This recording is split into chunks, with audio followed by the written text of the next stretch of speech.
lahat. Ako nga po pala si Maria Lupeco, ang leader po ng Region Anti-Crime Force ng Libaroa.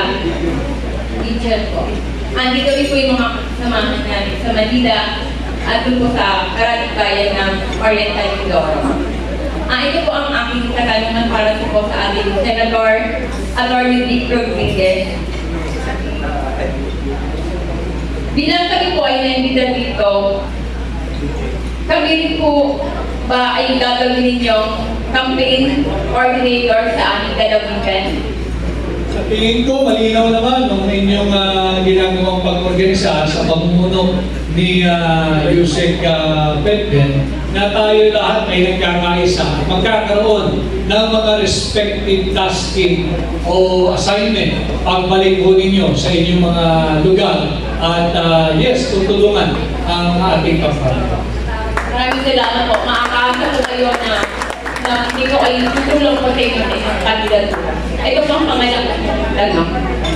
Kapag kayo po ay nahalal na senator, anong committee po ang gusto ninyong hawakan at bakit? Depende po yun kasi sa liderato ng Senado kung ano ang ibibigay sa iyong komite.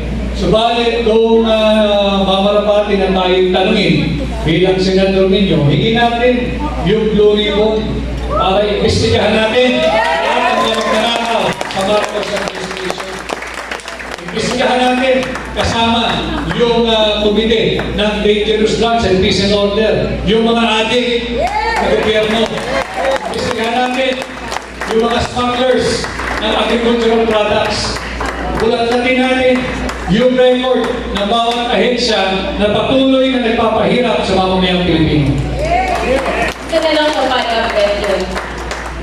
Ano po may tutulong ninyo sa amin sa lugar namin sa Oriental Mindoro na patayin hindi po ang ilaw na ito po ay nailapat na namin na patulong na po namin.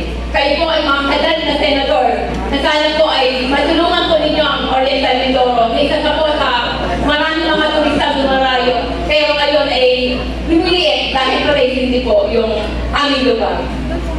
Tama kang usapan. Ngayon wala akong itutulong sa inyo sapagkat tayo ay wala sa gobyerno. At pag bilang senador, silipin natin ano ba yung ugat ng problema, bakit hindi maging stable o regular yung supply ng kuryente. Ang supply yata sa inyo hanggang sa ngayon ay nandoon sa barge. Ganun pa rin yata. So wala pa rin stable na source ng kuryente. Kaya nga yung ma-segue ko lang, kaya nga yung isa sa aking isusulong, yung standardization of wages. Diyan sa inyong lugar, parang Metro Manila rin o Mega Manila, ang rate ng kuryente hindi pa stable. At pagka hindi stable ang supply ng kuryente, sisirain yung inyong kasangkapan, sisirain yung inyong appliances, dodoble yung inyong gastos. Sisikapin natin, katingnan ano ba yung ugat ng problema dyan sa inyong rehiyon kung bakit hanggang ngayon ay hindi kayo mabigyan ng stable source and supply of electricity. 2025 na. Buti sana kung 1980 o 1990s pa rin. 2025 na, wala pa rin pag-asenso sa inyong supply ng kuryente. Sisikapin natin na matugunan na. Maraming salamat po, Senator. Okay, maraming salamat. Atty. Bago tayo magpatuloy, nakakataba ng puso at nakakatuwa. Dahil dinadagsa po tayo ngayon, Atty. ng iba't ibang organisasyon. So, with that, please, let us